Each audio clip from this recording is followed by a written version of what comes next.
안녕하세요. 안녕하세요.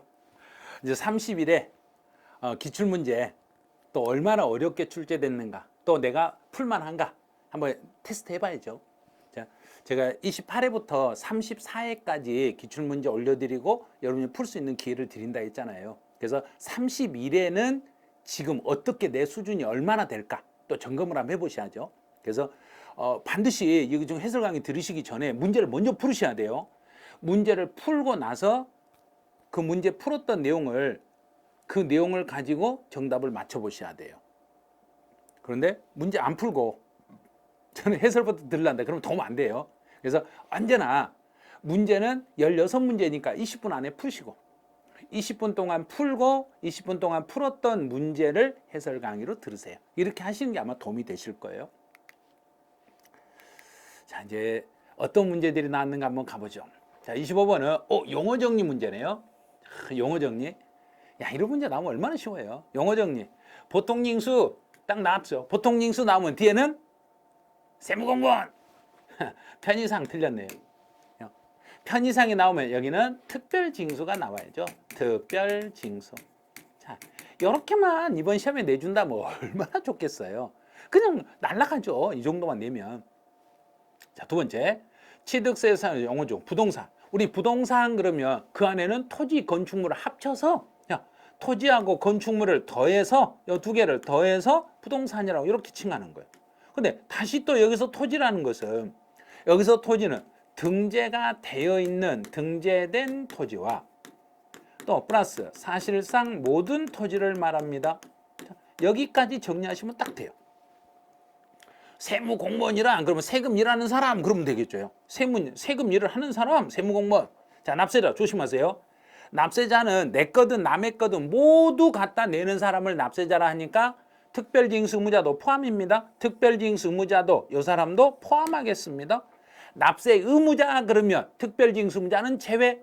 꼭 기억하셔야 돼. 납세 의무자는 은행을 생각하세요. 자, 은행.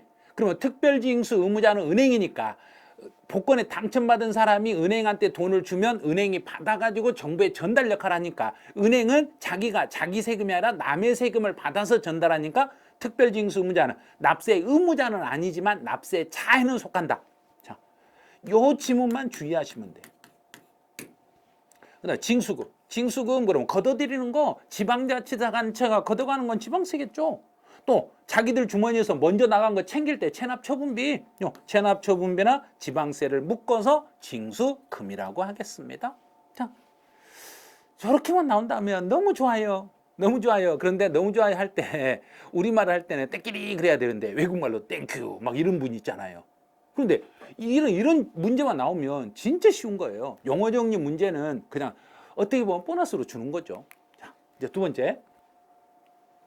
옳은 걸 찾아라 그랬어요. 자, 이것도 국가, 외국 정부. 국가, 우리나라 국가나 외국 정부가 취득한 경우에는 취득세를 부과합니다. 원칙은 부과하지 않죠. 어떨 때 부과하냐면 외국 정부가 우리에게 세금 물리면 우리도 너한테는 부과하겠다 이렇게 되는데 원칙은 원래는 부과하지 않아요. 자, 두 번째. 토지의 지목 변경에 따른 취득에 지목 변경 그러면 취득은 세 개. 사실상 변경된 날 공부상 변경일. 공부상에 변경된 날. 그 다음에 또 세 번째는 사실상 사용일. 사실상 사용일. 자, 이 세 개를 비교해서 그 중에 제일 빠른 날을 취득일로 찾겠습니다. 국가가 물건을 팔았다. 자, 국가가 팔았으면 매각일로부터 며칠 그랬는가? 매각일로부터 30일. 60일 아니라 30일 안에 매각 사실을 통보하시면 돼요. 법인이 아닌 자가 건축물을 건축하여 취득하는 경우로서 확인할 수 없다. 확인 안 돼. 그러면 정부가 정한 거 확인 안 돼. 그럼 정부가 정한 시가 표준액. 시가 인정이 아니라 시가 표준액으로 간다. 네, 인접한 토지나 건물을 계속 반복으로 거래했을 때는 1년 이내에 거래한 것을 한 건의 거래로 봐서 면세점 여부를 판단하겠습니다. 한 건으로 봐서 면세점을 적용하겠습니다. 그럼 5번이 맞았네. 봐요. 이것도 너무 쉽잖아요. 이제 모의고사를 보고 어렵다고 하신 분들은 모의고사 신경 쓰지 마시고 기출문제는 모의고사하고 달라요. 본 시험장에서 시험 문제가 쉽게 나올 수도 있고 어렵게 나올 수도 있으니까 봐요. 26번도 이것도 쉽잖아요. 이건 정답 보니까 옳은 것 찾아라 그랬으니까 옳은 것은 답은 5번에 들어있네요. 이렇게 풀 수 있잖아요.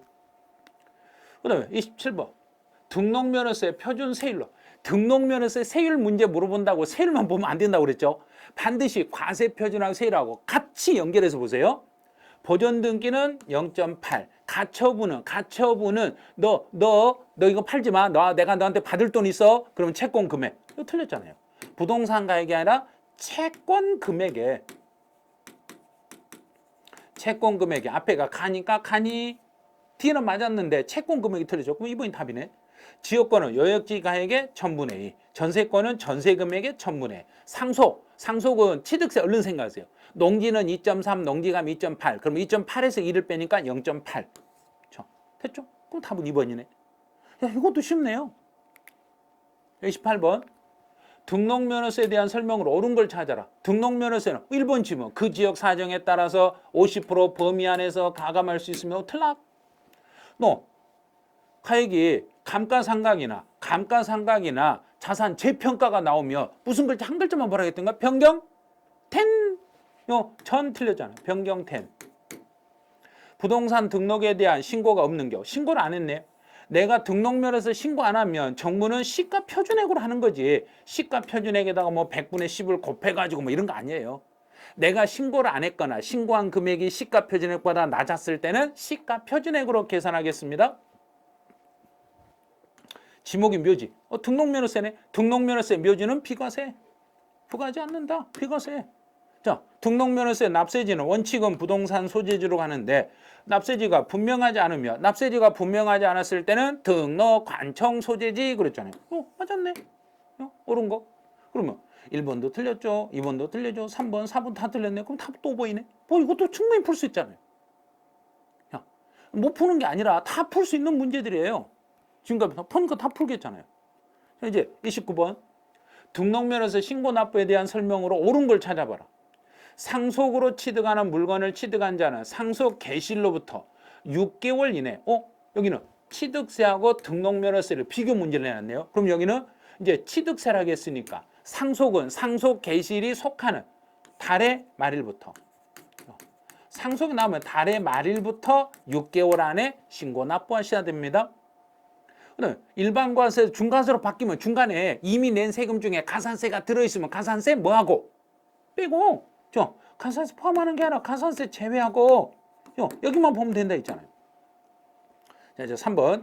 지목 변경으로 인하여 납세문자 신고를 하지 아니하고 지목 변경을 해서 등기하지 아니하고 그러면 지목 변경 등기는 원칙이 등록면허세니까 신고하지 아니하고 등기하지 아니하고 매각했더라도 지목 변경은 등기를 않고 거래했더라도 불이익은 취득세 불이익을 당하면 안 되죠. 그러면 80%의 중과산세를 적용하면 안 돼. 왜냐하면 변경 등기는 등록면허세 항목이니까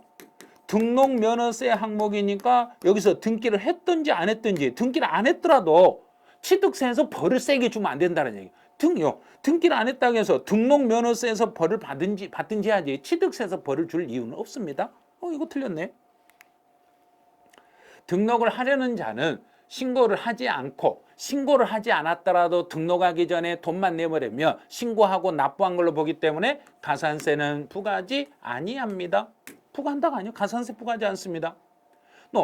취득세나 등록면허세 납부 부족액이 발견이 되면 그달 이번 달치를 묶어서 다음 달 10일까지 납세지를 관할하는 지방자치단체장에게 통보합니다.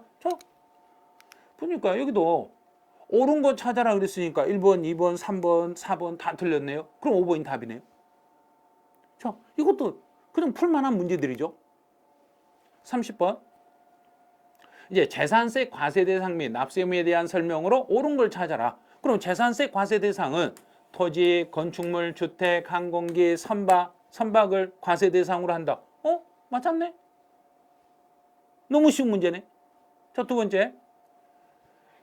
종합합산과 별도합산과 분리과세로 구분하는 것은 토지와 주택이다. 주택은 아니네요. 토지에 대한 과세 구분이 종합합산, 별도합산, 분리과세로 구분합니다. 국가가 선수금을 받아 조성하는 매명 토지로서 사용권이 무상이다. 무상으로 사용하고 있으면 무상으로 사용한 사람이 재산세를 내야 될 의무가 있어. 납부할 의무는 없는 게 아니라 의무가 있어. 그러면 무상으로 사용받은 자, 이 사람을 매수계약자라고 그래요. 매수계약자가 납부할 의무가 있습니다. 주택에 부속된 토지의 경계가 명백하지 않았을 때는 바닥에 10배, 20배가 아니라 10배. 또 과세 대상물이 되는 건축물의 범위에 주택은, 자, 주택은 포함하면 안 되죠. 왜냐하면 주택은 건물과 토지를 묶어서 주거용으로 사용하는 건물과 주거용으로 사용하는 토지를 묶어서 주택으로 과세를 해야지, 주거용으로 쓰는 건물이라고 해서 건축물로 과세하지는 않습니다. 너무 쉬운 게 답이 있었네요. 옳은 거 1번. 자, 이거 31회 시험 문제는 너무 쉬운데요? 자, 31번. 재산세 과세 표준과 세율에 대한 설명으로 옳은 것을 모두 골라봐라. 그러면 재산세는 50% 범위 내에서 가감할 수 있지만 한 번 가감했으면 해당 연도부터 3년, 택도 안 되는 소리예요. 3년을 무슨 적용, 3년이 아니라 해당 연도에만 적용한다. 다 알고 있잖아요. 그럼 기억 틀렸네. 자, 여기서 옳은 걸 찾아라 그랬으니까 기억 들어간 거 탈락. 자, 그러면 니은만 알면 되겠네요. 니은. 고급 오락장으로 사용하는 토지의 세율로 고급 오락장 사치. 너 니은 맞았네. 맞았네. 이제 디귿. 1세대 1주택의 과세 표준은 1세대 1주택 아니네요. 주택에 대한 과세 표준은 공정시장 가액비율. 주택은 60%. 자, 60%. 그럼 니은 디귿. 자, 이거 4번 이게 답이네. 이 정도 수준. 그리고 31회 기출문제는 수준이 지금 우리가 봤던 시험 문제 수준에서 지금 난이도가 이게 중에서 밑으로 내려왔어요. 여기까지 봤을 때는.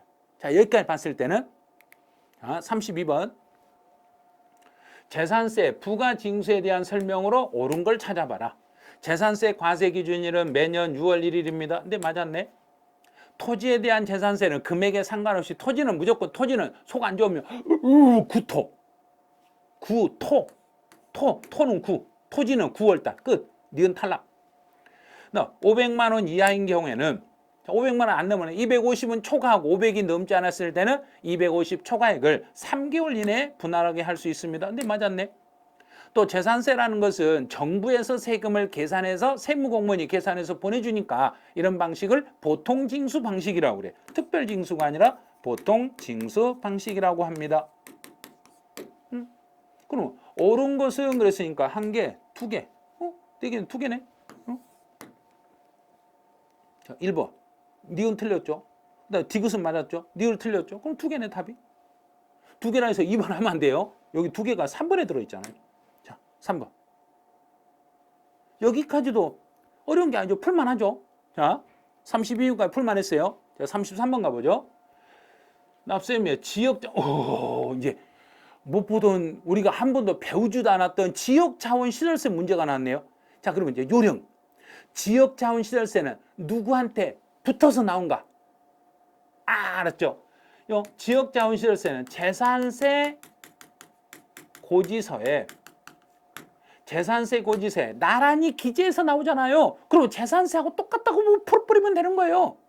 지역자원시설세는 재산세하고 똑같다고 보고 문제 푸시면 돼. 자, 그러면 지역자원시설세는 재산세 고지세 붙어 나오니까 보통징수입니다. 네, 맞았죠? 또 재산세 지역자원시설세는 소방시설 이걸 받는 자 뭔 말이 모르고 놔둬버려요. 그냥. 그 다음에 주거용이 아닌 4층 이상 10층 이하 4층은 넘고 10층 이하의 건축물에 대해서는 일반적인 경우보다 더 세금을 많이 물려. 왜냐하면 지역자원시설세는 화재가 발생이 됐을 때 소방시설에 대해서는 세금이기 때문에 4층 이상이 되면은 더 소방 구조 활동하기 어렵기 때문에 그거는 일반적인 경우보다 조금 더 세금을 많이 물리세요. 그다음에 재산세가 비과세되면 당연히 재산세가 비과세되면 지역자원시설세도 비과세되겠죠. 똑같으니까. 재산세가 비과세되면 당연히 지역자원시설세도 비과세되겠죠. 그럼 4번이 답이네요. 그다음 납세지는 그러면 지방세 납세지는 그 물건의 소재지, 그 물건의 소재지를 납세지로 합니다. 그러니까 처음 본 문제라서 당황하시면 안 돼. 지역자원시설세 문제가 나오면 그냥 재산세라고 보고 문제 풀면 돼요. 그럼 지역자원시설세 과세 기준일은 그러면 6월 1일이에요. 징수 방법은요, 보통 징수예요. 돈 내는 날짜는요, 토지는 9월 달이고 건물은 7월 달이에요. 그러면 되는 거예요. 왜? 재산세하고 똑같이 나오니까 재산세하고 똑같이 그냥 문제 풀어버리시라는 이야기예요. 34번. 종합부동산세에 대한 설명으로 틀린 걸 찾아봐라. 종부세 과세 기준일은 매년 6월 1일입니다. 종합부동산세 납세 문제가 비거주자. 그럼 비거주자의 납세지는 원칙은 사업장 소재지로 가고, 사업장 소재지가 없으면 소득이 발생한 장소로 가고, 그것도 소득이 발생한 장소도 없으면 그 물건의 소재지를 납세지로 하겠습니다. 자, 3번. 이제 토지분 재산세 납세 문제를 쭉 보니까 종합합사이네요. 종합합산 대상이 되는 토지는 종합합사이면 5억 초과, 별도합사이면 80억 초과. 자, 5억을 초과했으니까 납부할 의무가 있겠습니다. 이제 요 질문 조심하라겠잖아요.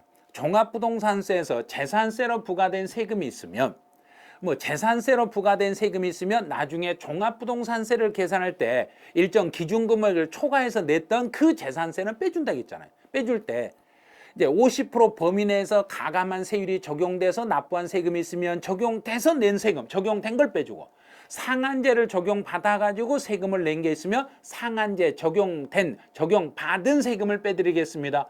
적용받기 전에 세액을 빼주는 게 아니라 적용받은 세금을 공제하겠습니다. 적용받은 걸 공제하겠습니다. 4번 틀렸잖아요. 계속 설명을 했던 지문이잖아. 자, 5번은 납부 개시 5일 전에 고지서를 발급하는, 여기서 조심할 게 하나 있었죠. 토지와 건물의 과세 표준과 세액을 구분 기재하여. 자, 요걸 구분해가지고 요걸 정확히 봐야 돼요. 구분한 과세 표준과 세액을 기재해서, 그래서 주택과 토지의 과세 표준과 세액을 구분 기재해서 납부 개시 5일 전까지는 고지서를 발부하시면 됩니다. 여기도 풀 수 있는 문제네요. 자, 35번. 사업소득에 대한 설명으로 옳은 걸 찾아라. 자, 외국에 있는 집은 주택이 아니라 상가로 본다 했죠. 상가는 무조건 과세. 주택수에 관계없이 무조건 과세하지 아니한다. 틀렸네. 무조건 과세. 외국에 있는 주택은 주택이 아니라 상가니까 무조건 과세. 자, 두 번째, 공익사업과 관련하여 대여. 자, 공익사업과 관련하여 대여하는 것은 부동산 임대소득에서 발생한 소득이 아니라 기타 소득으로 보겠습니다. 또 이거 틀렸네. 그 다음에 부동산 임대에서 납세지. 그럼 여기는 국세잖아요. 소득세, 국세니까 납세지는 그 사람의 주소지가 되겠죠. 주소지. 논이나 밭을 작물 생산에 이용하고, 논이나 밭을 내가 누군가에게 빌려주고 거기서 작물을 생산하면서 거기서 발생한 소득은 과세하지 않는다. 비과세. 또 맞았네. 자, 결손금. 무조건 결손금 나오면 주거용 건물에서 발생한 결손금은 공제한다. 상가에서 발생한 결손금은 공제하지 않는다. 다 알고 있는 지문들이네. 정답은 4번이었네요. 이제 6번. 1세대 1주택의 고가주택 그러면 제일 먼저 확인할 것은 기준시가 틀렸네요. 12억을 초과하는데 실거래가로. 양도소득세니까 양도소득세에 대한 고가주택은 실지 거래 가액이 12억을 초과하는 주택을 고가주택이라 합니다. 주택 임대소득에서 고가주택은 기준시가로 12억을 초과하는 주택을 고가주택이라 합니다. 여기에서는 양도소득세니까 기준시가 아닌 실거래가 12억을 초과하는 주택입니다. 자, 1번. 2023년 취득 후에 고가주택을 2024년 5월에 양도했네. 그러면 2023년 5월이니까 이거 계산해 보니까 1년 장기보유 특별공제를 받으려면 최소 3년 이상은 보유해야죠. 최소 3년 이상을 보유해야 되는데 보유기간이 3년이 안 넘었으니까 공제 받을 수가 없겠네요. 장기보유 특별공제를 못 받겠네요. 또 고가주택에 대한 장기보유 특별공제를 구해봐라 그러면 장기보유 전체 장기보유 특별공제를 구해가지고 고가주택 비율로 안분하면 되죠. 그러면 총 장기보유 특별공제를 구해가지고 이제 안분할 때는 전체 양도 가액분의 양도 가액에서 12억을 빼면 되죠. 12억까지는 비과세니까 이게 고가주택 비율이에요. 전체 중에서 양도가액 12억을 뺀 것을 양도가액으로 나눠가지고 장기보유 특별공제 곱해버리면 돼요. 이렇게 하시면 장기보유 특별공제 고가주택분이 따로 계산돼요. 근데 양도 차익도 똑같이 하면 돼요. 전체 양도 차익을 먼저 구해. 양도 차익을 총 양도 차익을 구해가지고 여기에다가 고가주택을 구해라. 그럼 다시요. 자, 양도 가액분의 양도 가액에서 12억을 빼버리면 돼. 자, 요게 고가주택 비율이에요. 그러면 총 양도 차익에다가 고가주택 비율을 곱하게 해버리면 고가주택분 양도 차익이 나오겠습니다.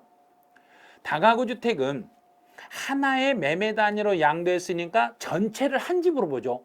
하나의 매매 단위로 거래했을 때는 그 전체를 하나의 주택으로 보고 그 전체 금액이 12억을 초과하면 고가주택으로 판단하겠습니다. 이렇게 보면 돼요. 그럼 이것도 문제 답은 엄청 쉬워요. 2번이 답이었네요. 자, 37번. 이제 국내 자산 양도소득세 계산에 대한 설명으로 옳은 걸 찾아봐라. 부동산에 관한 권리와 토지. 그럼 부동산에 관한 권리와 토지는 같은 종류죠. 같은 부동산이니까 서로 간에는 통산할 수 있습니다. 통산이 가능하죠. 안 된다 했으니까 틀렸죠. 자, 두 번째. 배우자로부터 증여받은 배우자 증여 인정. 자, 배우자 나오면 무조건 증여 인정하고 또 증여 인정했으니까 납부한 증여세. 그럼 배우자가 냈던 증여받은 배우자가 냈던 증여세는 그냥 필요경비로 인정하면 돼. 필요경비로 산입하지 아니한다가 아니라 필요경비에 산입합니다.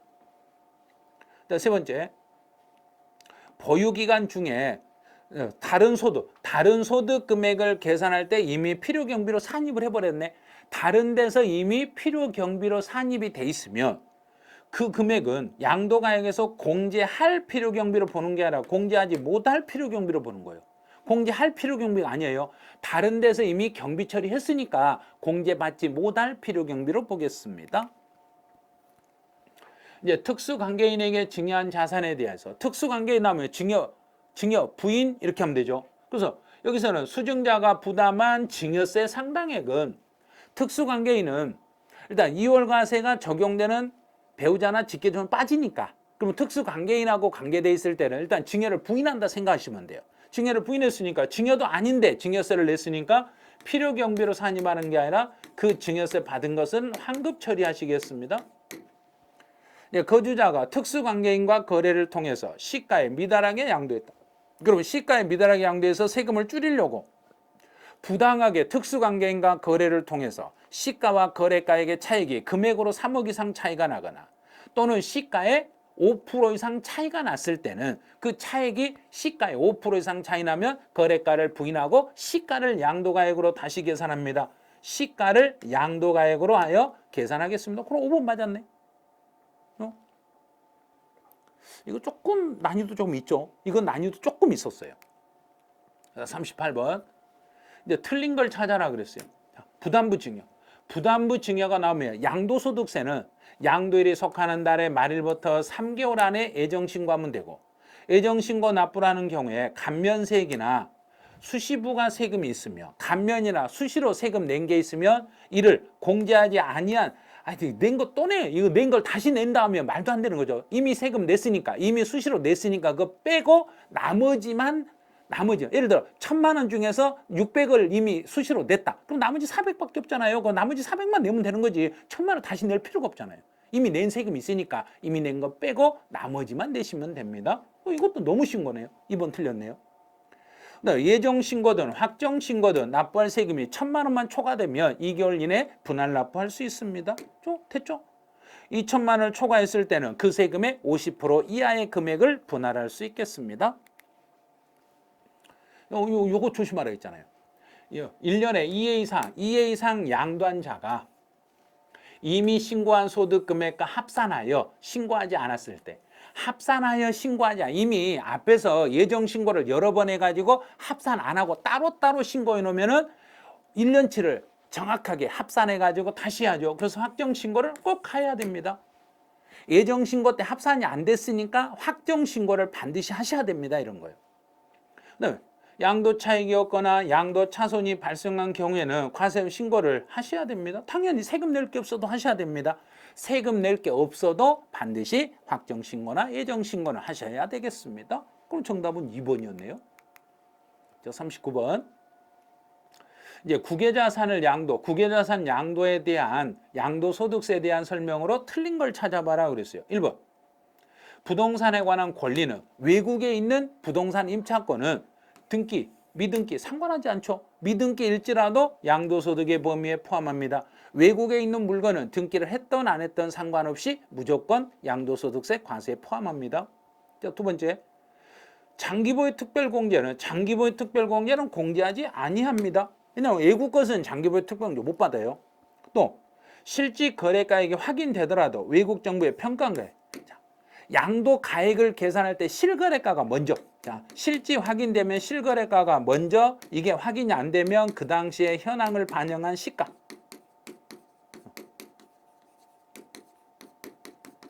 이렇게 가야 돼요. 실거래가 확인되면 확인됐는데도 실거래가가 아닌 외국 정부가 평가한 건 말도 안 되는 거죠. 틀렸죠 이거. 내가 실거래가 있는데 실거래가로 계산해야지 외국 정부가 정한 금액으로 한다. 이건 말도 안 되는 거예요. 그럼 3번 탈락. 자, 4번은 양도소득 기본공제는 국외자산일지라도 기본공제 250원 받을 수 있다. 또 외국에서 세금을 냈으면, 내가 외국에다 세금을 냈으면 우리나라에서 세금 공제를 받는데 세액 공제로 받을 수도 있고 필요 경비로 받을 수 있는데 둘 중에 하나를 본인이 선택해서 공제를 받으시면 돼요. 선택 공제를 받으시면 돼요. 그럼 여기는 틀린 걸 찾아라 그랬으니까 답은 3번이었네요. 이것도 풀만하죠. 자, 40번. 자, 이거는 그때 당시에 시험에 나왔을 때 문제 출제 오류로 모두 정답 처리가 됐던 문제예요. 이 문제는. 그래서 계산 문제를 출제했는데 정답이 없었어요. 모두 정답 처리가 돼버렸어요. 얼마나 좋아요. 여기서 물어보는 건 양도소득세 감면액을 구해봐라. 그럼 감면액을 어떻게 구하냐면, 자, 산출세금이 있어요. 세금. 이 세금 중에서 얼마가 감면이 되는가를 알려면 산출세액 중에서, 자, 산출세액 중에서요. 그 다음에 과세표준. 그 다음에 감면소득 빼기 양도소득 기본공제. 이렇게 되는 거예요. 그러면 산출세액이 주어지는 것은, 산출세액은 얼마 주면 1,000만 원 주어졌네. 여기다 곱하기 과세표준이 2,000만 원. 과세표 2,000원. 그 다음에 감면 대상이 되는 게 750. 그 다음에 양도소득 기본공제 250을 빼줘야 되는데, 우리 이제 요거 기억해 보세요. 양도소득 기본공제는 감면소득과 감면 이외 소득이 있으면 감면 이외 소득에서 먼저 공제합니다. 봐요. 양도소득 금액 과세표준이니까 양도소득 기본공제 250을 빼기 전에 요거 보니까 2,000만 원이나 돼 있잖아요. 그 중에 양도소득 감면 대상이 되는 게 750이죠. 그러면 감면 대상이 감면이 아닌 것이 또 많이 있잖아요. 감면 아닌 거에서 이미 250을 뺄 수 있죠. 이미 250을 빼버리니까 여기서 뺄 수 있는 건 하나도 없는 거예요.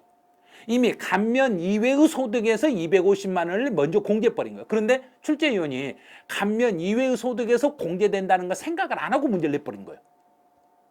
그러니까 모두 정답 처리가 돼버린 거예요. 자, 그러면 1,000만 원에서, 자, 계산기 한번 눌러볼게요. 자, 그러면 750만 원.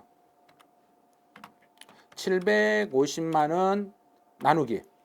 자, 2,000을 먼저 해놓으면 2,000 나누면 이제 0.375 곱하기 이제, 자, 1,000만 원. 그럼 375만 원이네. 그러네. 375만 원이요. 그럼 이걸 답으로 하면 안 돼요. 자, 375만 원이 나왔는데 여기에 감면율이, 이것 중에서 감면율이 50%라는 이야기예요. 자, 감면율이 50%니까 여기에다가 곱하기 0.5 하면 되겠죠. 그러면 187만 5천 원, 요게 답이 되는 거예요. 그럼 답은 2번이에요. 이렇게 해야 되는데 그 당시에 시험을 볼 때는 187만 5천 원이 없었어요. 요 금액이 없었어요. 그래서 이번에 이제 제가 이거 다시 정확하게 해서 만들어 드린 거지, 실제로는 그때 이 금액이 없어서 모두 정답 처리가 됐어요. 그래서 그때 30일에 시험 보신 분들은 어려운 문제가 이거 딱 하나 나왔는데 그 어려운 문제가 모두 정답 처리돼 버리니까 이때 다 맞으신 분들이 엄청나게 많았어요. 31회 때는 이 문제 16문제를 세법 다 맞으신 분이 한두 분이 아니었어요. 진짜 많았어요. 이 정도 나오면 여러분도 다 맞출 수 있어요.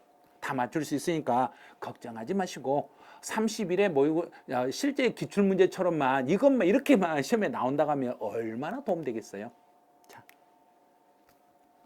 제가 이제 약속한 대로 저는 28회부터 34회까지 기출문제하고 기출문제 해설을 해드리고 있는데 여러분도 그만큼 노력을 하셔야 돼요.